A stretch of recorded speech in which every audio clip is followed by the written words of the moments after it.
Et je crois que Christophe Forest a dû choisir le terrain. Boumsong, faille. Ballon perdu et le contre, attention, avec Gilles Fabien face à Mexès. Gilles Fabien qui repique devant Mexès, la frappe elle est freinée. Et Boumsong, il y a du hors-jeu, Avec Loukou. Aboulaye, qui avait suivi ce départ en trombe de Gilles Fabien. Regardez, et il est devant, il part vers l'intérieur, revient sur l'extérieur pour tromper la vigilance de Philippe Mexès. Regardez, fin de départ à l'intérieur, il revient sur l'extérieur du pied droit pour armer une frappe. Finalement, il y avait une position de range pour Angoulême. Attention à Tegnaud, on n'en est pas là. La frappe de Tegnaud, Stéphane Lucas qui est obligé d'intervenir en se jetant. Il y aura corner. Masqué Stéphane Lucas, mais encore un bon réflexe parce que ce ballon va passer entre les jambes de Forest. Vous allez voir, regardez. Et ça passe entre les jambes et cette frappe est en force. Et Lucas, il a déjà fréquenté le Stade de France à l'occasion d'un Red Star Saint-Etienne qu'on avait retransmis. Dernière occasion sans doute dans le jeu de s'imposer et de rejoindre Bordeaux, Rennes et le PSG en demi-finale. Avec Freddy Cissé qui vient se placer dans la surface de réparation. Il y a Boumsong, il y a du monde. Et Lucas qui intervient. Oh là là là là, le cafouillage. Le miracle du voisin.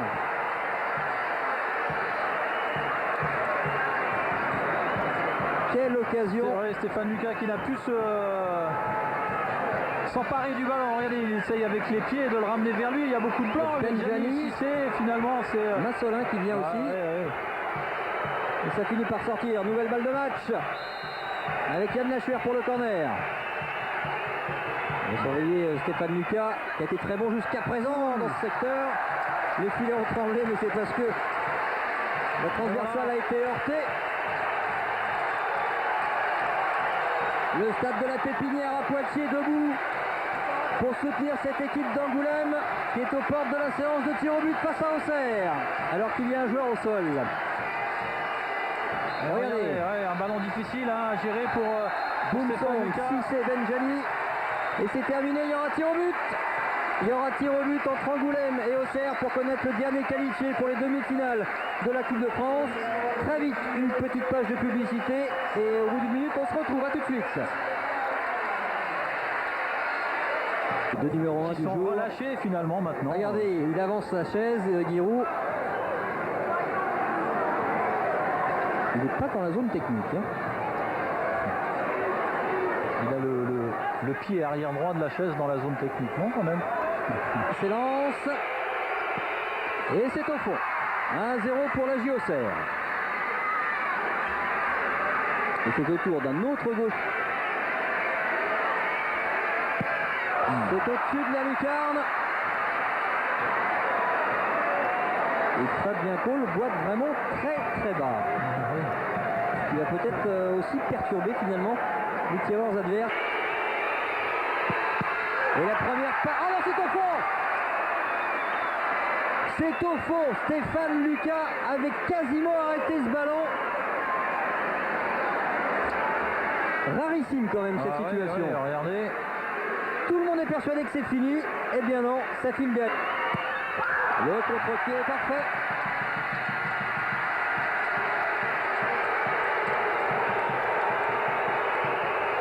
Ah, le public qui se régale avec la présentation de Philippe Mexès pour venir tirer. Aussi beaucoup d'élan face à Lucas qui a touché le ballon tout à l'heure de Benjani. C'est au fond. Ça chambre un petit peu pour le jeune international. Auxerre 3-1. Plein milieu, c'est souvent là que c'est... Oh, c'est au fond. Petit filet. Cole avait choisi la bonne option. 3-2.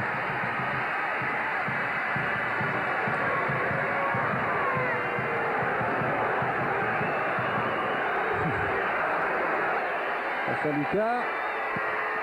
4-2. Pour l'instant, c'est une séance impeccable pour la JOCR. C'est la balle de match déjà. Oui. Si le pleine lucarne. Et c'est terminé avec Fabien Cole pour ce dernier arrêt qui permet à la JOCR d'offrir un carré d'as, un carré de Ligue 1 pour les demi-finales de la Coupe de France 2003. Hervé Goursat et Giroud, bras dessous, belle performance en tous les cas, extraordinaire performance. On a souffert, à part le début du match, on a plutôt été dans le match, vraiment pas mal du tout. Et c'est le niveau auquel notre adversaire s'est élevé qui nous a empêché de prendre l'avantage. Vous avez été surpris par le niveau justement de la performance d'Angoulême? Non, je n'ai pas été surpris du tout, je les avais vus jouer, je savais que c'est une équipe qui en avait sous le pied, elle l'avait déjà démontré en coupe. Je n'ai pas été surpris, mais ça ne suffit pas pour y arriver. Hervé, grosse performance et finalement déception au bout. Ouais, bien sûr, mais on est déçus, c'est clair. Mais bon, on avait déjà gagné 2 fois au penalty. Bon, la 3e fois pas réussi. Et ce que je veux dire, c'est qu'aujourd'hui, je me projette tout de suite samedi prochain. On a 36 points, Romorantin a déjà 33. Et ça serait une grande déception si on ne se maintenait pas en national vu la performance d'aujourd'hui. Guy, un prochain match important aussi. Terre de Lazac, les Ultra 16, comme ils se nomment, étaient venus nombreux encourager leur équipe. Partis d'Angoulême à 14h, ils ont pris possession du stade de la Pépinière avec des rêves plein la tête. Mais les tirs au but ont eu raison de leurs espérances. Reportage d'Olivier Rioux et de Christophe Guinaud. Faut le mettre au fond, hein. 20h30, l'heure est cruciale pour les Ultra 16, les supporters d'Angoulême. Oh putain, merde, c'est pas vrai, le tir au but! C'est pas possible! La séance de tir au but se clôture, c'est finalement Auxerre qui jouera les demi-finales. Ça, c'est le sport. On y croyait tellement que... Voilà.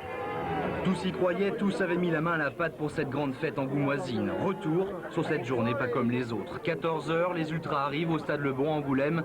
Depuis 15 jours, tous préparent cet instant. Réservation des cars, vente de maillots à l'effigie de leur équipe. 20 personnes se sont mobilisées à plein temps pour être prêtes le jour J. Là, nous sommes au point. Là. Il n'y a plus qu'à faire le trajet maintenant et puis s'installer, commencer à mettre la pression dans le stade. Hein, et puis voilà, après au coup de sifflet, là, c'est bon.